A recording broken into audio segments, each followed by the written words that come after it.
Hello, this will be a new unit on solids, liquids, and gases. And today's lesson is going to be on states of matter. So let's share our screen. Okay, all the pictures in the corners, they all mean something about the 4 lessons in this unit.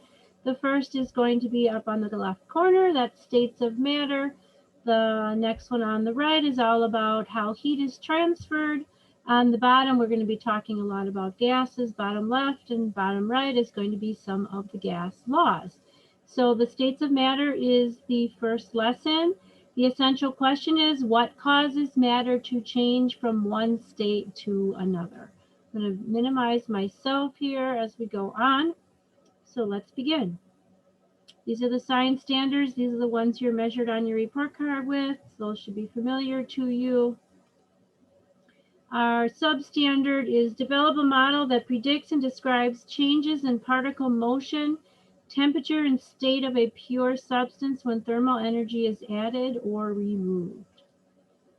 The objectives for today are also going to be the questions at the end of this video. So the objectives are: I can define a solid, a liquid, and a gas. I can explain which states of matter maintain shape and or volume and which do not. I can explain how particles in a solid, a liquid, and a gas are arranged and how they move. I can compare and contrast crystalline and amorphous solids. I can define a fluid and explain which states of matter are fluids. I can define and explain what surface tension is. I can define and explain what viscosity is and give an example of a substance with high viscosity and a substance with low viscosity. I can explain why gas has a lower viscosity than a liquid. And that was it. So, just so you know, those questions will be easy to find if you look at the headings on the top of each slide. So, do you remember what matter is? Matter is anything that has mass and takes up space. Hopefully you remember that. Matter can change from one form or phase to another. Solid, liquid, gas. There's actually many states of matter. We aren't going to get into more than solid, liquid, gas, and perhaps we'll talk about plasma. That's more for your high school chemistry class. States of matter are defined by the behavior of its particles. That's key. What phases of matter do you see in this picture? What kind of things do you see? I see snow, that's a solid. I could say a mountain, that's a solid. I could say trees, that's a solid. Rock, things like that. Grass. Liquid, I see a river. I could also say maybe the liquid particles in the sky if there's some clouds. And then gas, gaseous water particles in the air. Maybe the gas coming out of that volcano up on top there, that smoke. So maybe you have some others. What is a solid? I think we know in our minds, we can picture what a solid is, but what does it really mean as far as the definition goes scientifically? So a solid has a definite shape and volume. A solid maintains its shape and volume in any position or container that you would put it in. The particles that make up a solid are packed very closely together. So this would be the example of maybe the particles in a solid over here on the right, this picture.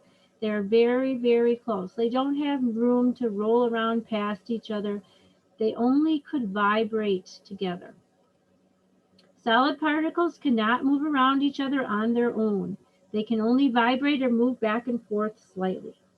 So I could technically see myself maybe moving these little balls a teeny amount, but basically they'd stay in the same spot. So that's what the solid molecules would look like. People packed in at a concert can't move very far, but they are not completely still either.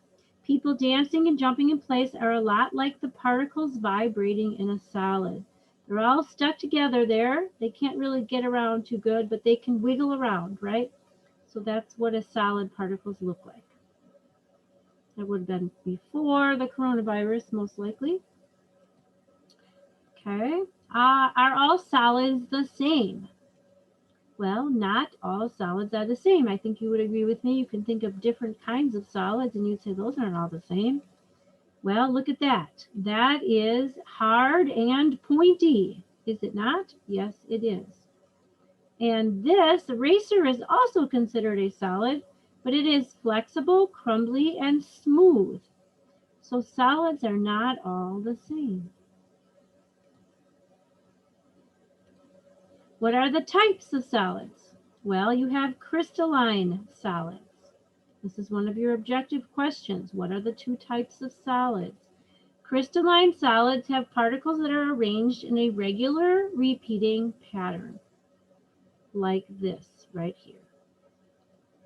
Particles form crystals. Melt at a distinct temperature. So crystalline solids will melt at a specific temperature. Salt as well.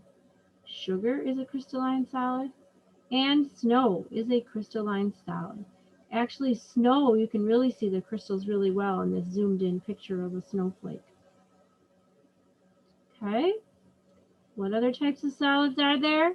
Amorphous solids. Amorphous solids have particles that are not arranged in a regular repeating pattern, such as this eraser. The particles do not form crystals, and they are much softer, right? You can tell that from that eraser. You can bend that, it's a little flexible. They do not melt at a distinct temperature. And they are useful in manufacturing because they are gradually heated and cooled to take specific shapes in molds. So butter is an amorphous solid. Glass is an amorphous solid. Rubber is an amorphous solid. And plastic is an amorphous solid. Think about the things that you could pour into a mold and make into a different shape. Okay, what is a liquid? Now we know what a solid is. What's a liquid? A liquid has a definite volume but no shape of its own. Compare that to a solid, which has a shape and a volume that is definite. A liquid maintains its volume but changes shape depending on the container it is held in. The particles that make up a liquid are packed closely together but not as tightly as a solid. So the particles will actually be able to slip past one another. So they look more like that on the right there. You can see there's more space in between. They have the ability to roll past one another. Liquid particles can move around each other on their own. That is why liquid will flow when it leaves its container. There is flowing liquid. All of the particles can roll past one another. A liquid is called a fluid because a fluid is a substance that flows. Because a liquid is a fluid, its particles flow from one place to another. Marbles are a good example of how the particles in a liquid behave. The marbles can slide around past one another but still touch. So if you look at those marbles there, you can see how if they were the molecules in a liquid, you can see how they can roll around past each other and kind of flow out.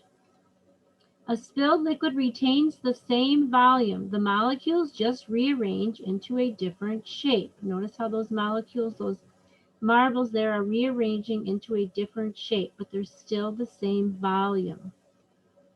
A liquid does not have a definite shape, but takes the shape of its container. A liquid put into a different container also maintains the same volume, only its shape changes. So here's an example. The water in each pool here has the same volume, only the shape is different. So you notice that the container, the pool, is a different shape, but the same amount of water is in both pools. What are the properties of liquids? Surface tension. Surface tension is an inward force or pull among the molecules. A glass of water can be filled slightly above the rim without spilling, because the surface tension creates a strong attraction between the water molecules beneath the surface and the water molecules at the surface. So the molecules beneath the surface pull the molecules at the surface towards the bottom. So you can fill your glass a little past full.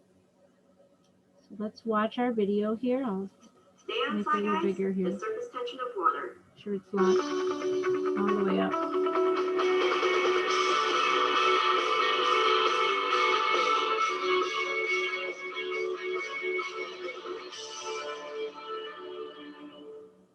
Welcome to Sci Guys. I'm Ryan. And I'm Teresa. Today we're doing surface tension of water. And we're going to use pennies. But unfortunately, they don't make them in Canada anymore. We need to steal these. Surface tension is the tendency of the surface of a liquid to resist external forces such as gravity. The equipment you're going to need for this episode includes a bowl full of pennies or dimes, A glass, a measuring cup, and if you want, some food coloring. While we're not working with anything hazardous today, it's always a good idea to wear an apron or lab coat to protect from spills and splashes. The first step in your experiment is to take your glass and a measuring cup full of colored water and fill up your glass until the water reaches the absolute top brim of the glass. It should look like a slight dome of water. The next step is you want to take your penny and very gently drop it in the middle of the glass. If the surface shakes, you want to give it time to settle down before dropping another one.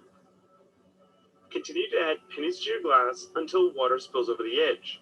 The water in your glass should now be in a dome shape that rises above the rim of the glass. Let's look at this experiment a little closer. Water is an amazing substance. One 8-ounce cup of water contains in the neighborhood of 7.91 times 10 to the power of 24 molecules of water, which is around this many molecules of H2O in every cup. This puts into perspective how very small water molecules are. Each water molecule is made up of one oxygen atom and 2 hydrogen atoms in a V shape. Water molecules want to stick close to each other. The force that keeps them within close proximity to each other is known as cohesive force. Cohesion happens between all liquid molecules, but because the molecules inside our glass pull on each other equally in all directions, they generally cancel each other out. However, since the surface of the water has air molecules above it instead of water molecules, the cohesive bonds between the surface molecules are much stronger than those inside the glass. These stronger surface bonds generate a net inward force pulling the surface molecules toward the middle of the glass, keeping them all together. This strong inward force causes the molecules on the surface to contract and to resist being stretched or pulled away, creating an almost elastic tension at the surface of the water, known as surface tension. When we add pennies to our water glass, the water level rises, and the inward pull of surface tension keeps the water from spilling over the edge, generating a convex dome that rises above the glass. The dome will continue to rise as we add pennies until the amount of force pressing down on the dome by gravity is greater than the surface tension generated by cohesion, causing water to spill over the edge of our glass. Water will continue to spill out of the glass until the force of gravity and surface tension are equal. If you look at the dome of water from the side, you will notice that it has rounded edges at the rim of the glass and a flat top. The flat portion of the dome is created by gravity pushing down on our dome of water. That's it for surface tension of water. Thanks for watching. If you enjoyed this episode, let us know in the comments below and subscribe for future episodes. And be sure to like us on Facebook and follow us on Twitter. And if you have any questions related to this episode or about science in general, let us know in the comments below or message us on Facebook and we'll try to help you out as Okay, that's the video on surface tension. And then I have one more that talks a little bit about surface tension, so let's show that one.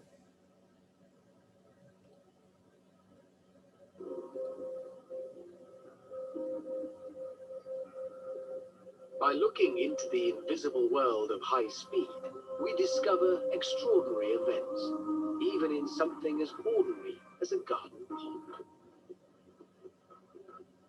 These little creatures, water striders, had long been a bit of a mystery. Nobody could work out quite how they could propel themselves across the surface of the water so quickly. They can scoot forward nearly 2 meters every second.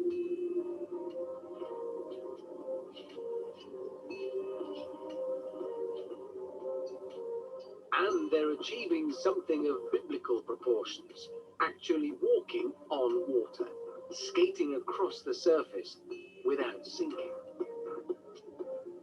Only by seeing what time usually renders invisible to us can we understand what's really going on. And it's got something to do with what's about to happen here.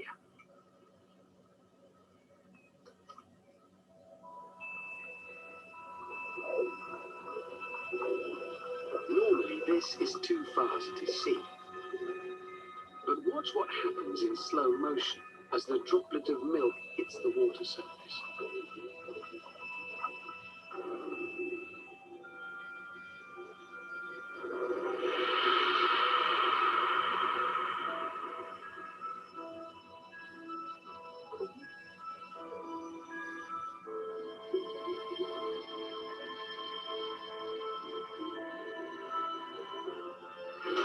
Instead of breaking, the water surface stretches, bouncing the milk drop back up into the air.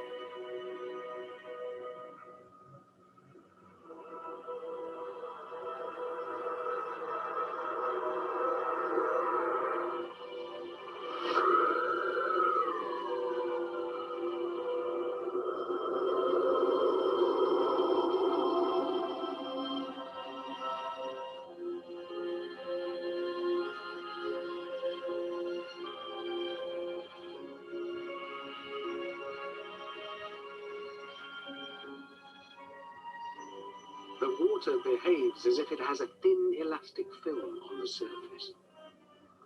It's called surface tension.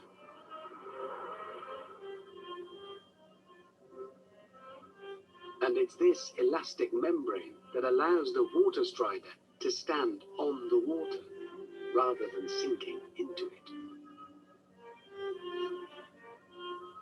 He's also using that elastic surface tension to catapult himself across the pond at the equivalent of about 600 miles an hour.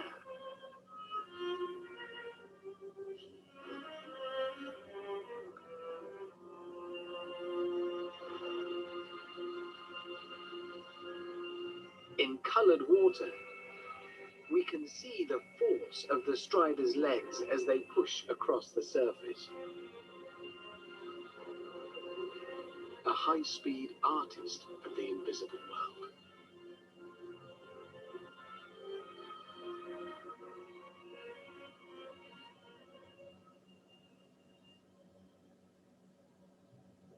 world. Okay. So hopefully that gave you a little bit of information about surface tension and how it is an inward force that pulls among the molecules, creating kind of an elastic appeal there until the force of gravity takes over and becomes stronger than the force of the molecules towards one another.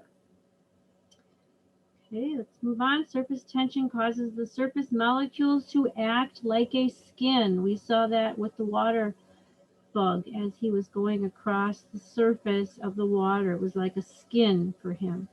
A water bug can walk across the surface of a pond due to surface tension. Okay, let's move on. What are the properties of liquids? Okay, the second property we just talked about was surface tension. Now we're talking about the second property of viscosity. So viscosity is a resistance to flowing. Viscosity depends on the size and shape of its particles and the attractions between the particles. So when particles are large and more attracted to one another, they do not flow as freely and have a high viscosity.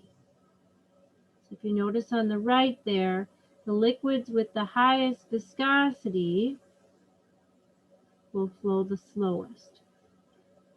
So there it is. Liquids with high viscosity flow slowly. Liquids with low viscosity flow quickly. So you'll notice, I think on those ones, there's a couple that aren't really flowing at all on the way right there. But the fastest flowing one seems to be the one that is maybe in the middle. Yeah, the middle one. What is the viscosity of different liquids? So let's see what we can figure out. High viscosity or low viscosity? Okay, so, honey, where would you put that? Under the high viscosity, where it flows slowly, or the low viscosity, where it flows quickly? Did you say high viscosity? Then you are correct. What about water? High viscosity or low viscosity? If you said low viscosity, you are correct. How about corn syrup?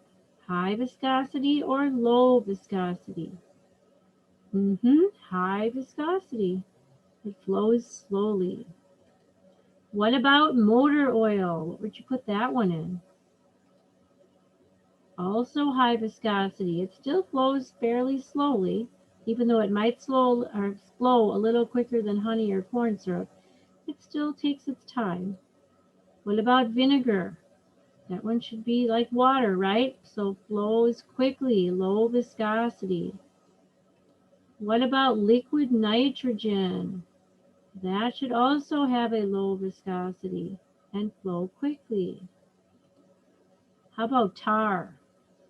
Exactly, high viscosity. Peanut butter? Does that even flow? It does eventually, right? So that would have a very high viscosity. And cranberry juice. Low viscosity. And I think that might be all. Yep. So that gives you an idea. And now let's take a little bit of a look at this video on viscosity of liquids.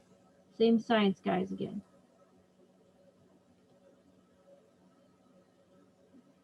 Today on Sci Guys, liquid viscosities.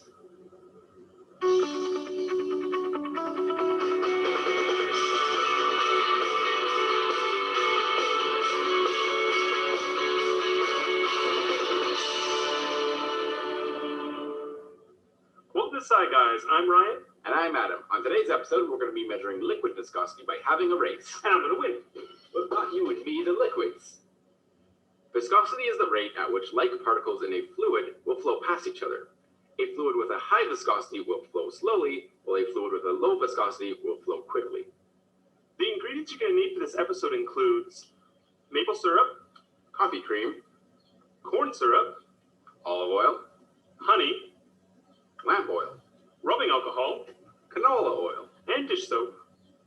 The equipment you're going to need for this experiment includes 2 pans, 1 deep to catch your liquids, and 1 long and shallow to pour your liquids down, a piece of paper, tape, a ruler, a pen, some small dishes or shot glasses, and some saran wrap.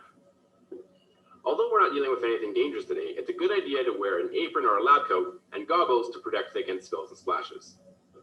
The first step in your experiment is to take your piece of paper, your ruler, and your pen, and mark out a line at about 25 centimeters down your paper from one of the edges. Connect the 2 dots that you just drew to make a finish line, and your paper should be ready to go. Now take your paper and your shallow cookie tray, and on the back of it, tape it down with your tape so it's nice and flat on the back of the cookie tray. Once you have it down and taped, use a pair of scissors and trim off any excess paper.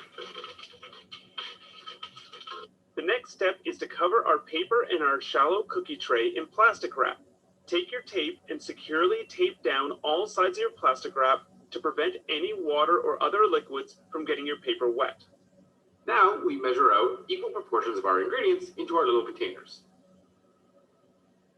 In the first heat of our race, we have water, rubbing alcohol, and cream. Water finishes first with a time of 0.233 seconds, and rubbing alcohol finishes last with a time of 0.4 seconds. In the second heat of our race, we're going to be racing olive oil, lamp oil, and vegetable oil. Lamp oil finished first with a time of 0.467, and olive oil finished last with a time of 0.633 seconds. In the final heat of our race, we're going to be racing honey, maple syrup, corn syrup, and dish soap.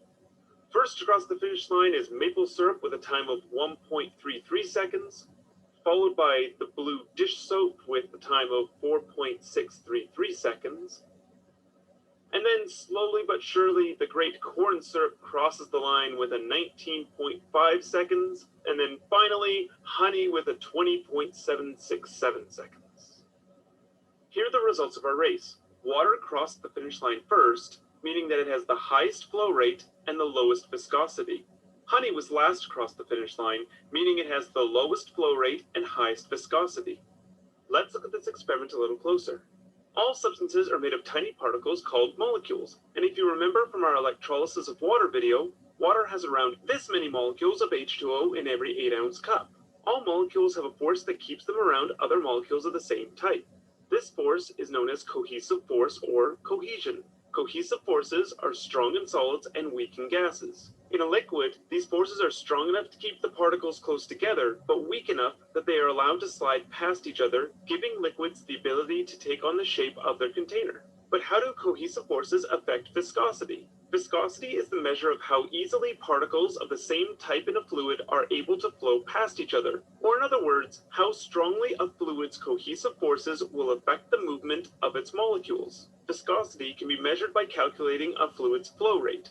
In liquids like honey or maple syrup, particles have a high cohesive force, making it hard for the molecules to slide past each other easily, giving the liquid a high viscosity and a low flow rate. When it comes to liquids like water or rubbing alcohol, the cohesive forces are very weak, which allows the particles to slide past each other easily, giving the liquid a low viscosity and a high flow rate. Viscosity can be affected by temperature. When we heat a liquid like honey, the molecules gain energy, move further apart, and the cohesive forces between the honey molecules becomes weaker, decreasing viscosity and increasing its flow rate. On the other hand, if we cool honey, the particles lose energy to the outside environment, move closer together, and the forces between the honey molecules become stronger, increasing its viscosity and decreasing its flow rate. Well, that was liquid viscosity races. I hope you enjoyed it. If you enjoyed this episode, let us know in the comments below.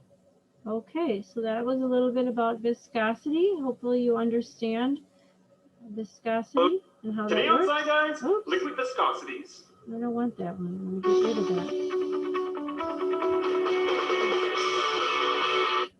Trying to get rid of it. Okay, there we go. All right, next, what is a gas? A gas has no definite volume and no definite shape. So the volume of a gas will depend on the size of its container. The particles that make up a gas are widely spread apart over here on the right, and they collide with each other as they fly about in many directions. The particles of a gas are not in constant contact with one another. They are in constant contact in a solid, and they slide past one another in a liquid, but not in a gas. So here's another example of what the molecules are doing in a gas. When a gas is in a closed container, the gas particles spread apart to fill the container. If the container is not closed, what do you think happens? Right, the gas will continue to spread apart into the air. Just kind of goes off into the air. A gas is also called a fluid because a fluid is a substance that flows, and gas flows even though you cannot see it flowing. You can kind of see it in the picture down at the right there. It's flowing gas. Because gas flows, it too will have a viscosity, just like liquids have a viscosity. A gas has a lower viscosity than a liquid, which means it flows quicker, right, than any liquid. And gas can be compressed in a container, but will expand again if taken out of the container. Okay, let's do a comparison between a solid, a liquid, or a gas. Okay, the particles are spread far apart and do not constantly touch each other. Where would you put it? Solid, liquid, or gas? Yes, that's a gas, correct. The particles are packed very closely. That would be a solid. Very good. The particles are close together but not tightly packed. That has to be a, you guessed it, a liquid. All right, good job so far. Okay, which one has a definite volume but no definite shape? Definite volume but no definite shape. Did you say liquid? Then you are correct. Has a definite shape and volume. Which one is that one? A solid. Has no definite shape or volume. That one has to be a gas, correct. Particles cannot slide past each other, only vibrate in place. Exactly, that is a solid. Particles can slide past each other. That would be a liquid. And particles bump each other and are not in constant contact. That is a gas. Can be crystalline or amorphous. Which one? Solid, a liquid, or a gas? A solid. Very good. Maintains its volume, but its shape can change. That would be a liquid. Depending on what kind of container it's in, its shape will change. Has surface tension. Which one has surface tension? Correct. A liquid. Has viscosity. Where are you going to put that one? Correct. It's a liquid, has viscosity, and also, look over here, a gas also has viscosity, does it not? Yes, it does. Both a gas and a liquid flow. Is a fluid and flows. I think I just gave that one away. That would be both a liquid and a gas. Has a fluid and flows. Has a fluid and flows. Acts like students walking past one another in a crowded hallway. Students walking past one another in a crowded hallway. Did you say liquid? Then you are correct. Acts like students sitting at their desk. They can wiggle but not move around the room. Yes, that would be a solid. Acts like students exiting the school building and going home. They're getting farther and farther apart, right? As they drive off in their vehicles or walk to their houses. That would be a gas. That's what the particles do. Okay, this is the end of our video. Here are your homework questions. Define a solid, a liquid, and a gas. Be sure you explain in your definition about the particles and how they are arranged. Explain which state of matter maintains shape and or volume and which do not. Explain how particles in a solid, a liquid, and a gas are arranged and how they move. Compare and contrast crystalline and amorphous solids. Define a fluid and explain which states of matter are fluids. Remember, there's two. Define and explain what surface tension is.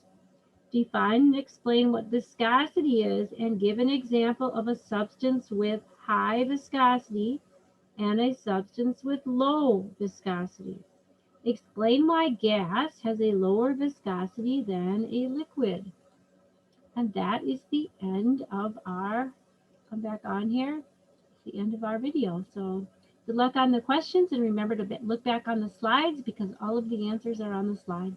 See you next time. Bye.